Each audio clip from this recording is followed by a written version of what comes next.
Seja bem-vinda, bem-vindo ao Supremo na Semana. Esse é o episódio 155. Eu sou Mariana Brasil, analista de conteúdo para redes sociais aqui do Supremo Tribunal Federal. E a gente está aqui com mais um resumo do que aconteceu de mais importante nos últimos dias aqui na Suprema Corte. Hoje a gente fala do encerramento dos interrogatórios dos réus do Núcleo 1 da Ação Penal sobre a tentativa de golpe de Estado, do avanço do julgamento dos recursos que discutem normas do Marco Civil da Internet e de uma lei de São Paulo que exige carrinhos adaptados em supermercados. Para falar sobre tudo isso comigo hoje estão aqui o Mauro e a Hanna. Eu sou Hanna Gomes, consultora da Rádio TV Justiça, e hoje aqui com o Mauro e com a Mari a gente vai comentar a semana no Supremo. Eu sou Mauro Burlamac, jornalista da Secretaria de Comunicação Social do Supremo, e junto com a Mari e com a Hanna, então, vou tentar também ajudar aí a traduzir o que aconteceu aqui no Supremo para vocês. Bom, vamos lá.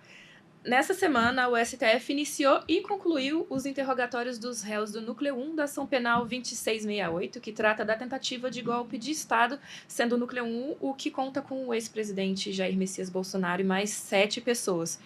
Esse interrogatório tinha agenda para durar aí até sexta-feira, né? Mas foi concluído já ainda na terça-feira. Aí eu queria que vocês comentassem um pouco para a gente como foi esse processo, o que aconteceu nessa fase. É isso mesmo, você comentou. O ministro Alexandre tinha, deixado reservado aí agendas até a sexta-feira, caso houvesse necessidade, se estendessem, os depoimentos dos réus, mas acabou que a dinâmica aconteceu de uma forma que privilegiou aí. Na terça-feira, realmente, como você falou, na segunda, pela tarde até as 8 da noite, e na terça-feira aí o dia inteiro conseguiu concluir pegar o depoimento dos 8 réus, assim, um tema que está chamando muito a atenção da imprensa, a imprensa toda lá na sala da primeira turma, acompanhando, fotógrafos, jornalistas, passando nos canais, inclusive o canal do YouTube do Supremo teve, a visualização chegou a coisa de mais de 80 mil, e olha que estava passando em outros, estava sendo repetido em outros canais. Então, assim, é um tema que tem chamado muito a atenção. Mas, Hanna, mais uma fase do processo, da ação penal que investiga essa questão da tentativa de golpe, mais uma fase, concluída. Exatamente, Mauro. Eu acho que qualquer pessoa que esteja estudando direito, que gosta de direito penal, teve uma aula de direito processual penal, direito penal. A gente percebeu que o ministro Alexandre de Moraes explicou no comecinho da sessão como ia ser o rito da sessão de audiências, de instrução do processo. As partes foram ouvidas, deu a palavra para a Procuradoria-Geral da República, a acusação fazer perguntas, depois as defesas, e isso é o rito que está previsto lá no nosso Código Penal. Agora, com o fim dos interrogatórios, a gente passa à fase de diligências. Se foi comentado sobre algum documento, sobre alguma pessoa que pode ser chamada para complementar um testemunho, se tem alguma prova a ser requerida, se está faltando algum documento que a Polícia Federal pode produzir e juntar ao processo. Uma acariação, eventualmente. Uma acariação, e eu acho que é bem possível, dada a convergência de alguns depoimentos, a dúvida sobre um fato só que teve várias interpretações a partir de cada réu. A acariação é uma dessas fases. São essas diligências que podem explicar esses depoimentos, podem complementar. Uma duvidazinha, Hanna, rápida.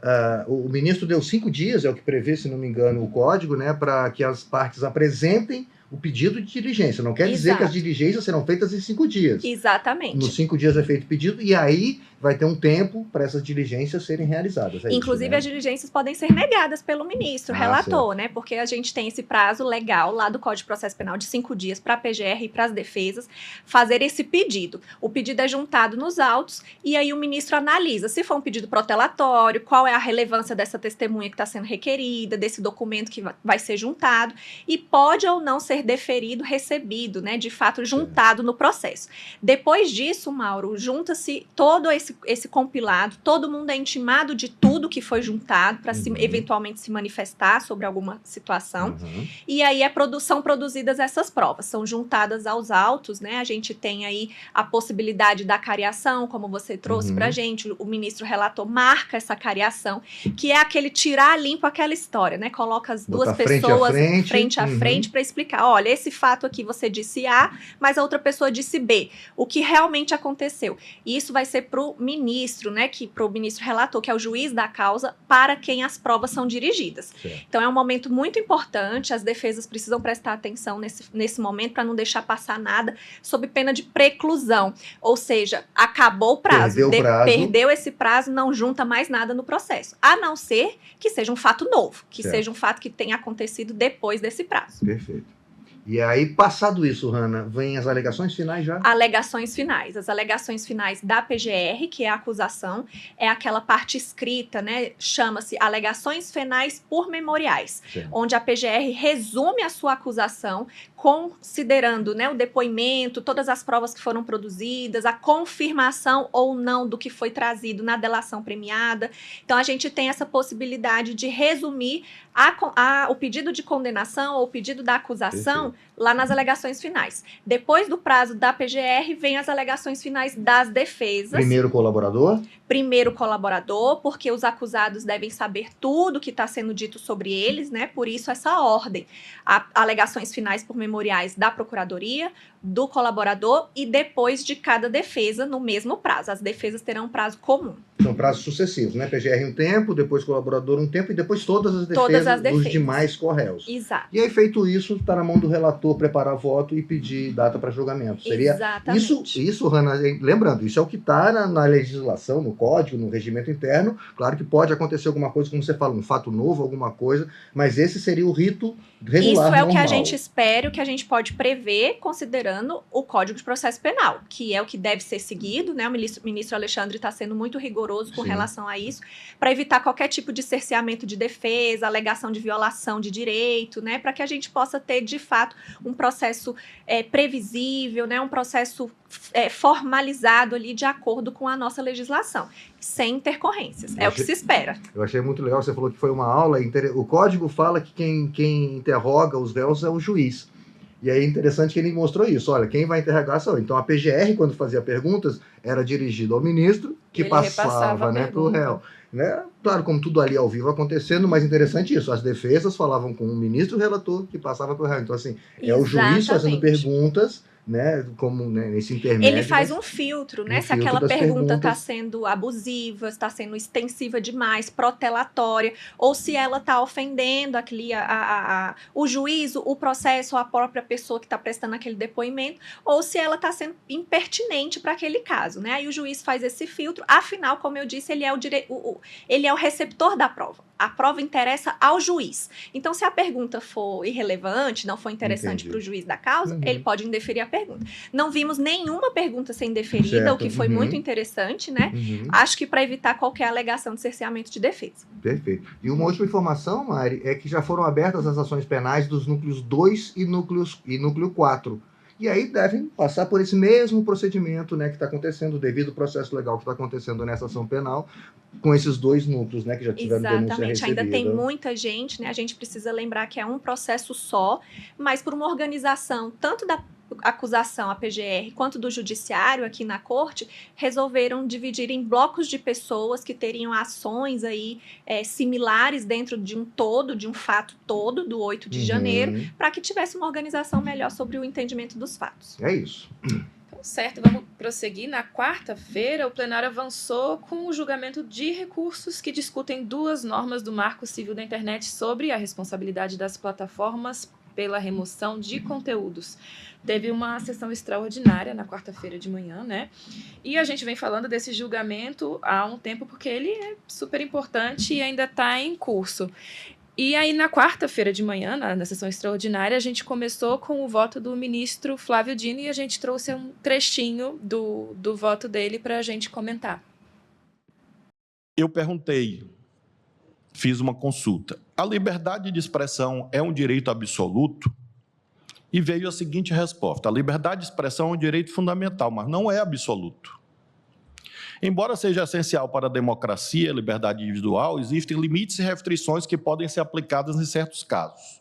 E o jurista diz: limitações. Primeiro, discurso de ódio.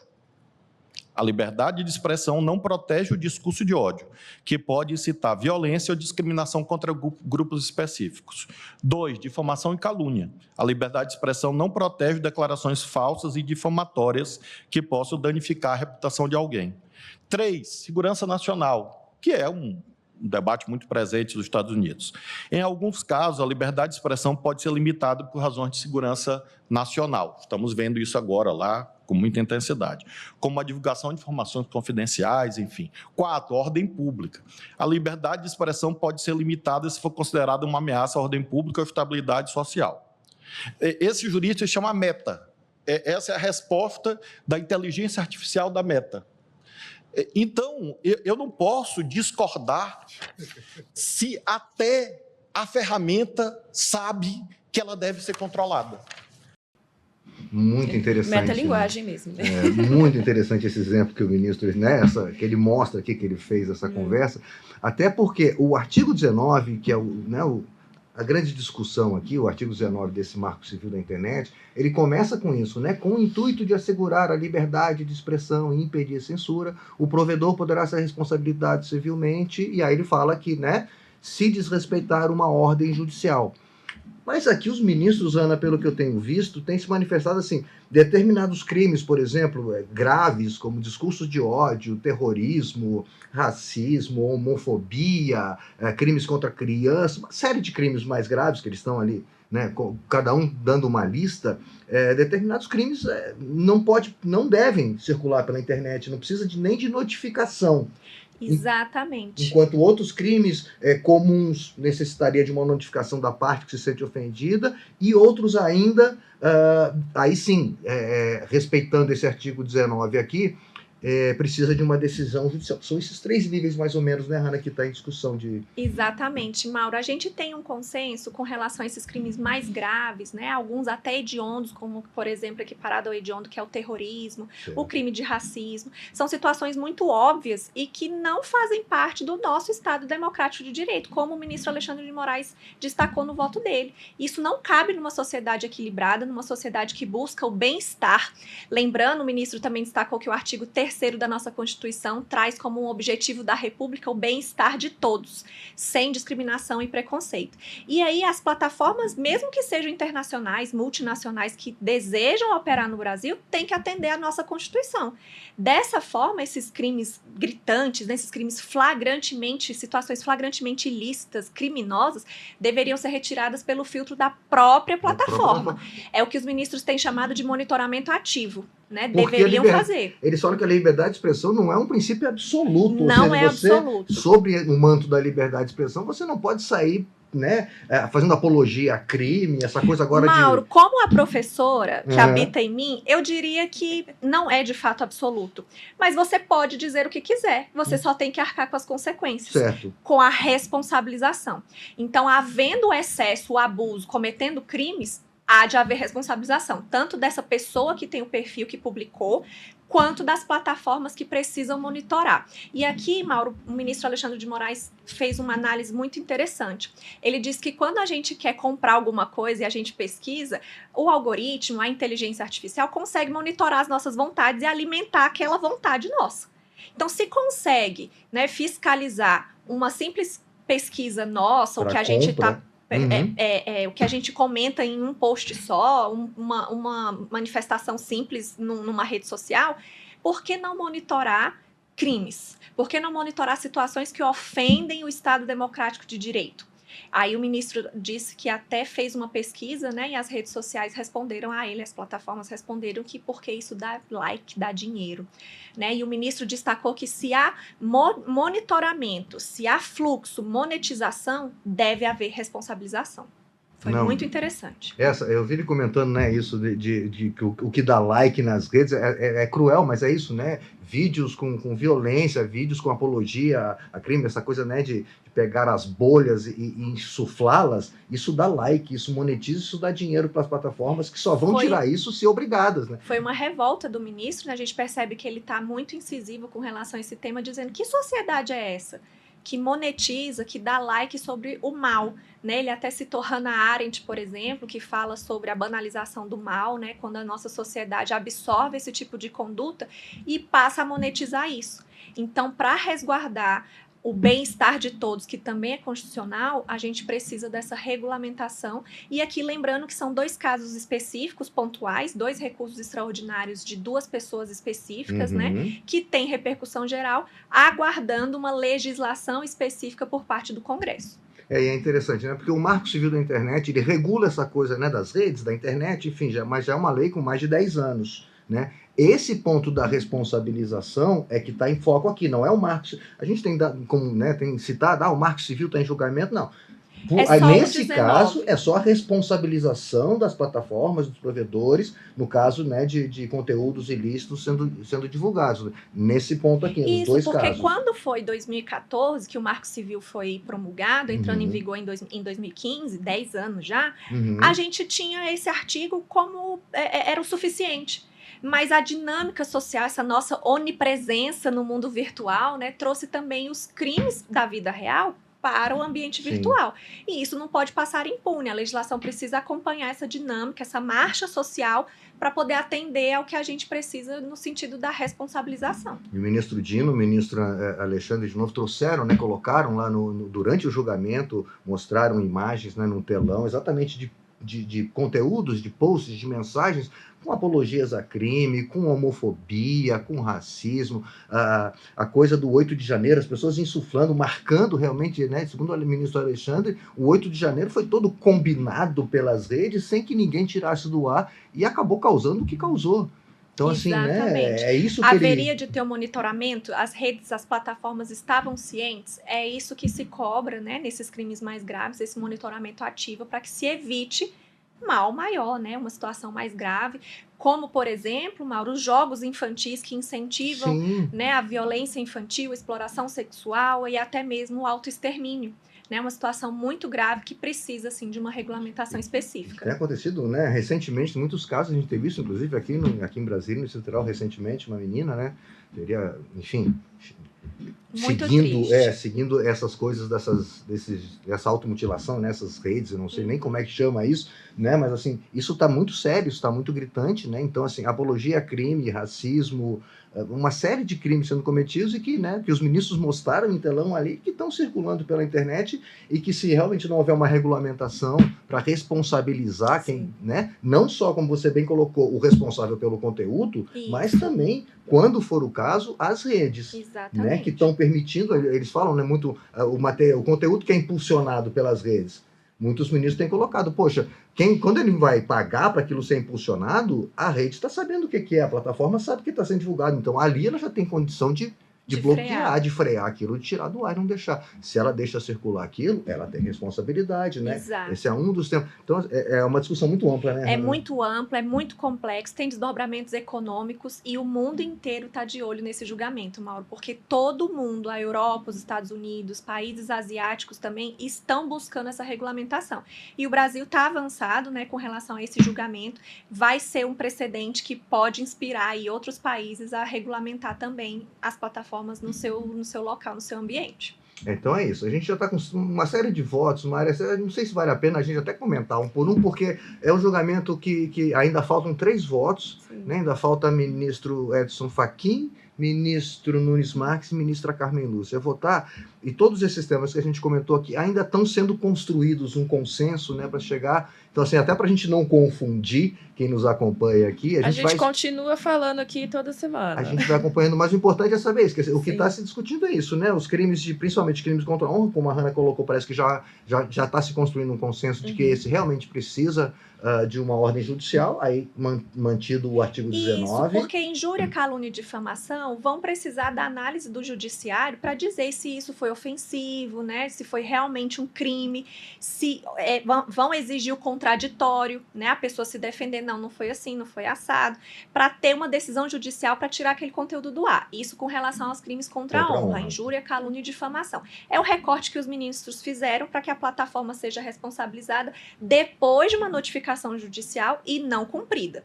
Mas esses crimes graves monitoramento ativo é o entendimento dos ministros de que as redes devem frear, retirar esse conteúdo do ar pelos seus próprios termos e condições. E nos crimes comuns, vamos chamar assim, esses intermediários que são ilícitos, né, reconhecidamente ilícitos, mas que não são esses crimes hediondos ou graves, aí, em princípio, tentando se construir um consenso de que bastaria uma notificação de parte ofendida ou de um órgão governamental, quem quer que seja, uma notificação. Se a plataforma não cumprir, a partir daí ela passaria a ser responsabilizada também. Exatamente. Isso. Tem aqueles canais de denúncia, né, o pedido de bloqueio de um conteúdo, e aí a partir disso, notificada e não cumprida, aí haveria a responsabilização. E uma discussão que está vindo, né, alguns ministros já comentaram, o ministro Gilmar trouxe também no voto dele, a criação de um órgão regulador, que é bem interessante, assim, quem vai acompanhar tudo isso, né? Como é que isso vai acontecer para monitorar, para fiscalizar, para ver se as empresas estão, se as plataformas estão realmente fazendo essa autorregulamentação, né, esse monitoramento ativo. E aí está se construindo também uma ideia de determinar ao Congresso, né, claro que é quem é responsável, que crie um órgão fiscalizador, um órgão regulador para isso. E só mais uma lembrança, acho que todos os ministros falando, a competência para essa legislação ser atualizada é do Congresso. É do Congresso, não estamos legislando. Não estamos, mas enquanto não houver uma atualização dessa lei, desse artigo do Marco Civil, o Supremo está dizendo o que deve ser feito, mas quem deve fazer isso é o Congresso. Isso, lembrando que com relação a esse órgão, departamento, o ministro Flávio Dino sugeriu a PGR, né, por meio de um departamento, a criação de um setor específico para isso, e já o ministro Gilmar Mendes sugeriu que a própria ANDP, Agência Nacional de Proteção de Dados, fiscalizasse essa situação, que é um órgão responsável ali pela fiscalização dos dados pessoais a partir da LGPD. Então, há essa confusão, e lembrando que o ministro Fachin disse que vai trazer um voto completamente diferente com outras sugestões. O ministro Toffoli, que é relator de um dos casos, teria sugerido o CNJ inicialmente, né? Uma Câmara lá do CNJ. Então, assim, vários pontos, acho que todos os pontos ainda vão ser debatidos, vão tentar chegar num consenso, mas acho que esses são os principais temas que o Supremo deve chegar a uma decisão, né? A um consenso, e, de novo, isso vai ficar valendo, provavelmente, até que o Congresso venha a editar uma nova norma atualizando essa legislação aí relativa à responsabilização das plataformas e dos provedores. Então, o processo continua, o próximo a votar o ministro Edson Fachin, como diz a Hanna, ele já... Na próxima sessão plenária ou ainda não tem? Na próxima sessão plenária, que é na semana posterior, depois da que vem agora, e como diz a Hanna, ele já disse que vai trazer uma nova vertente, ou seja, muitas posições... Vai ter mais emoção. Lembrando, o ministro Zanin fez um recorte da modulação temporal também. Se esse entendimento vai valer para daqui para frente, ou se vai retroagir a casos passados. É muita discussão. É isso, Mari, vamos continuar acompanhando. Tem que ser no detalhe mesmo. Sim. Então, vamos lá. No plenário virtual, foi confirmada a validade de uma lei de São Paulo que exige que supermercados, hipermercados e estabelecimentos similares tenham 5% dos carrinhos de compras adaptados para crianças com deficiência ou mobilidade reduzida. Foi uma decisão unânime com repercussão geral, né? Esse caso, eu achei 2 pontos que eu achei interessante aqui, Maria, além, claro, da questão da acessibilidade muito importante, né, que é um dos fundamentos do voto do relator ministro Gilmar Mendes para manter essa lei. Tem 2 casos aqui processuais para a Hanna explicar para a gente que eu acho interessante. Primeiro, a lei questionada aqui, ela acabou sendo revogada. Ela saiu, parou de valer, né, foi atualizada por uma nova lei. Então, assim, chegou-se a alegar prejuízo. Prejuízo, assim, a lei que está sendo questionada não vale mais, então não tem mais por que julgar esse caso. Mas como aqui é uma repercussão geral, Hanna, o ministro relator e os ministros acompanharam esse entendimento de que depois que você decide que aquele caso tem repercussão geral, vale mais a tese a ser aprovada do que o próprio caso concreto. Exatamente, Mauro. O conteúdo, né? Aqui a gente pode considerar que é conteúdo até mesmo de direitos humanos, de dignidade da pessoa humana. Então, mesmo que tenha perdido o objeto, digamos assim, a lei não existia mais, ainda assim foi considerada constitucional e deve ser, né, implementada aí pelo Estado de São Paulo. A gente teve a consideração dessa legislação com relação a pessoas com deficiência, né, trazendo aí uma especificidade, um cuidado maior com essas pessoas, que é uma obrigação do Estado Democrático de Direito. e que é competência, sim, dos estados complementar o que a União já faz, o que a lei federal já determina com relação a pessoas com deficiência. Então, essa determinação específica para os carrinhos de supermercado, né, para os estabelecimentos comerciais, ter uma frota adaptada para pessoas com deficiência, inclusive crianças com redução de mobilidade, que é o que diz a lei, foi considerada constitucional pelos ministros, mesmo que tenha sido uma lei estadual. A Constituição, lá no artigo 24, diz que é competência concorrente da União, dos estados e dos municípios legislar sobre essa matéria. Não se pode reduzir direitos. A legislação do estado ou do município, uma Constituição estadual ou uma lei específica, ela não pode diminuir os direitos que a União já determina, tanto pela Constituição quanto pelas leis federais. Mas ela pode complementar. É isso que é a competência concorrente. Você pode legislar sobre a mesma matéria, adaptando a legislação para um caso concreto do seu estado, para o caso concreto do seu município, para uma determinada situação. Então, é muito interessante isso, porque é um complemento, né? Um complemento da legislação federal. E o prejuízo seria também aqui para as pessoas com deficiência. Né, uma classe determinada de pessoas que precisa, sim, de uma atenção especial para atender à isonomia e ao direito de que somos todos iguais, né? Lembrando que quando você dá preferência para uma pessoa que tem deficiência, você está entregando ela isonomia, igualdade de direitos com uma pessoa que não tem. E isso é o que determinou essa decisão do plenário virtual, dizendo que, olha, a lei é constitucional, sim, porque, né, atende aos princípios da pessoa da dignidade da pessoa humana, da pessoa com deficiência, complementando o entendimento da lei federal. O ministro Gilmar cita no voto dele, ele fala, né, haveria um prejuízo, porque a lei não vale, mas assim, o que interessa aqui é a gente fixar uma tese sobre essa matéria, independente da lei, né, específica, não está valendo mais, e aí ele cita que tem outros estados e municípios que já têm leis nesse mesmo sentido, né, então ele fala o estado de Goiás, Distrito Federal, município de Manaus, município de Lorena, em São Paulo, e de Rio Grande, no Rio Grande do Sul, tem leis nesse sentido. Então o Supremo já está com o caso aqui analisando isso, e ele já define mesmo que a lei, essa de São Paulo, não seja mais valendo. Ele fala, não, olha, leis estaduais, municipais que tratem disso são constitucionais. Isso. E aí eu lembro sempre, Hanna, acho que eu já comentei num episódio anterior, é isso, que você estava explicando, né? Na competência concorrente, o Estado pode ampliar a proteção. Exato. Né? Então, se a lei federal dá uma proteção a essas pessoas, se a Constituição diz que cabe, né, à União e aos estados e municípios fazerem essa proteção, os estados podem sempre ampliar a proteção, seja para o meio ambiente, para pessoas, né, com deficiência e outros grupos minoritários ou outras necessidades, indígenas. Porque cada localidade tem uma especificidade. Claro. Então, você pode adaptar a lei federal, ampliando, como você disse, direitos e garantias, sem diminuir direitos dessas pessoas que precisam, né, das pessoas que precisam dessa atenção especial. Então, é isso que é a competência concorrente, lá do artigo 24 da Constituição. E aí a tese, Mari, ficou assim, é constitucional lei estadual que impõe a obrigatoriedade de adaptação de percentual de carrinhos de compra para transporte de crianças com deficiência ou mobilidade reduzida. Ok, muito bom. E a gente vai encerrar com essa notícia e ficamos por aqui, mas e para a semana que vem? Feriado. Mari, na segunda-feira a gente ainda tem sessão da segunda turma, tá lá no nosso calendário de julgamentos, no site é possível conferir. E o plenário virtual, a gente sempre lembra, né? Assim, não vai ter sessão do plenário físico, né? Quinta-feira é feriado. A sessão que seria na quarta-feira, o ministro antecipou realizando a sessão de quarta-feira. Foi a sessão extraordinária da quarta-feira. Que você comentou, com o voto do ministro, exato, com o ministro Flávio Dino. E aí, então, não teremos a sessão de quarta-feira, na quinta feriado, mas o plenário virtual sempre acontecendo, sempre começando às sextas, começou hoje às 11 da manhã e passa a semana inteira aí os casos em julgamento, e aí vários casos interessantes, eu anotei aqui, questão de acesso de armas e munições, a possibilidade de proibir participação de crianças em paradas de orgulho LGBTQIAPN+, a possibilidade de realização de marcha de maconha, aposentadoria obrigatória de servidores, importação de cigarro, uma série de temas interessantes. Bastante coisa importante. Que estão acontecendo no plenário virtual. Então a gente sempre lembra, assim, parece que o Supremo não vai trabalhar porque não tem sessão ali no plenário, mas está acontecendo, os julgamentos importantes acontecendo no plenário virtual, é bom a gente acompanhar também. Ok, então na próxima semana, sem ser essa na outra, a gente traz mais decisão de plenário. ficamos com o plenário virtual na próxima semana, que vem agora.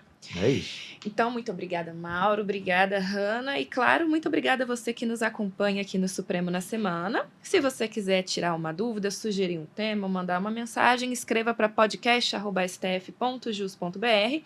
Esse episódio e todos os anteriores estão disponíveis no YouTube e nas principais plataformas de áudio. Até a próxima! Obrigado pela companhia e até a próxima. Até a próxima.